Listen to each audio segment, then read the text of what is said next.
indigenous from Manipur na sinjaba koi singmi tami ani punna koi sa ko thom machida koi myam punna ko gam chitra ka su koi ne ko ya ba hai bi koi singni niwon che koi indigenous Manipur ki niwon sina koi tamda yum pan ba ma di tamda lei ban maru ina koi mitai se ga tare koi na koi indigenous naga singi kaino singa yum pan jaba du ba niwon ching boy koi na si indigenous from Manipur na du ma sinjaba sakong saruk sida harau na myam lakpi na hai jabada lakpi na mi kum khudum so koi from dige harau ba noi ba konuk sari adugo ba koi singmi tammi no sinab ki khudam wera ba asigo thoram ni na koi laujagani loina na myam mathang sahi da su lakada ba sikuma thoram se koi de sinjabada myam Manipur da lai ba indigenous mi pam khudum ba saru ya biyo hai pam se tham jarga isma ba chijaraga ngasi November gi tang ama ai ba numina sida lakadori ba ki kumgi wena yang ge nini pan bada Manipur pumbada pangthok nariba dum ningol chakobagi dum ba kogi nuair ba kumai natraga kogi thorum aduga mari lenana koi indigenous peoples forum ki meeting makhada koi chingmi ningol tamda yum pantiba amadi tamgi ningol sing chingde yum pantiba amadi chingmi da su tongan ba tanglup phurup singi marakta intercaste marriage tawkiba adung lu ningol sing adu koina कोई खंजबा अखोना थेनजबा पुनमक चिंग अदो अयाबा खोंगत chargha ngasi ase koi chingtam ani gi apunba ningol chakobagi adungloba yamna symbolic koi ba thorum ma kak pangthong na bagi koi sem sajabani ngasi ase koi adungloba koi gi ukhul gi koi kamjong district ki manung chan laiba chadong new site village da adungloba koi indigenous peoples forum gi ji president gi thausu puriba koi oja sangka sargi ma masamaki khunda hairiba thorum si pangthok jagadabani hairiba thorum sida saruk yanana be damoktai koi tongan ba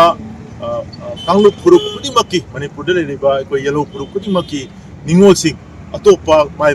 masagi tanglup nataba inak sagai bumduna mayum palu ba ningol sing adu hairiba ningol sing asi loina mai koina khangat charakanda chakobagi thorum si pangthok na ba sinjalangjabani apunba ningol कोई चौराम चाम यांखई गुम्बा कोई अंदर की थोड़ा बच्चे सरुक यागने ने कोई मैम विदेश पिखल प्रदा कोई मैंने थिंगना चले अगर मसी कोई चर्चा का दौरी बा बस अहू मसी लोइना म फुल लोइदना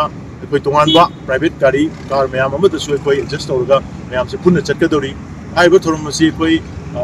यामना नुंगाई बना मसी की थोड़ा मसी चुनगी चाक चाबा अदुगा दोखिना कटप खक्तना तना तांगलु फुरुक मसी नि निंगोल मैम मसी की मरकता इंटरेक्शन तौबा सकंग माइखंग नबा अमदि अवा नुंगाई फोंदोम मिनबा amadi matung tarakpa punsira Manipur da leiriba koi kanglu phuruk taiba mayam se ningol sing asigi asingulaba yamna phajakraba magi kanglu phuruk ki wangmada sagai atopada timdo ganda hairiba sagai sing ase amaga session handana ba punjan handana bagi mari du saganana bagi yamna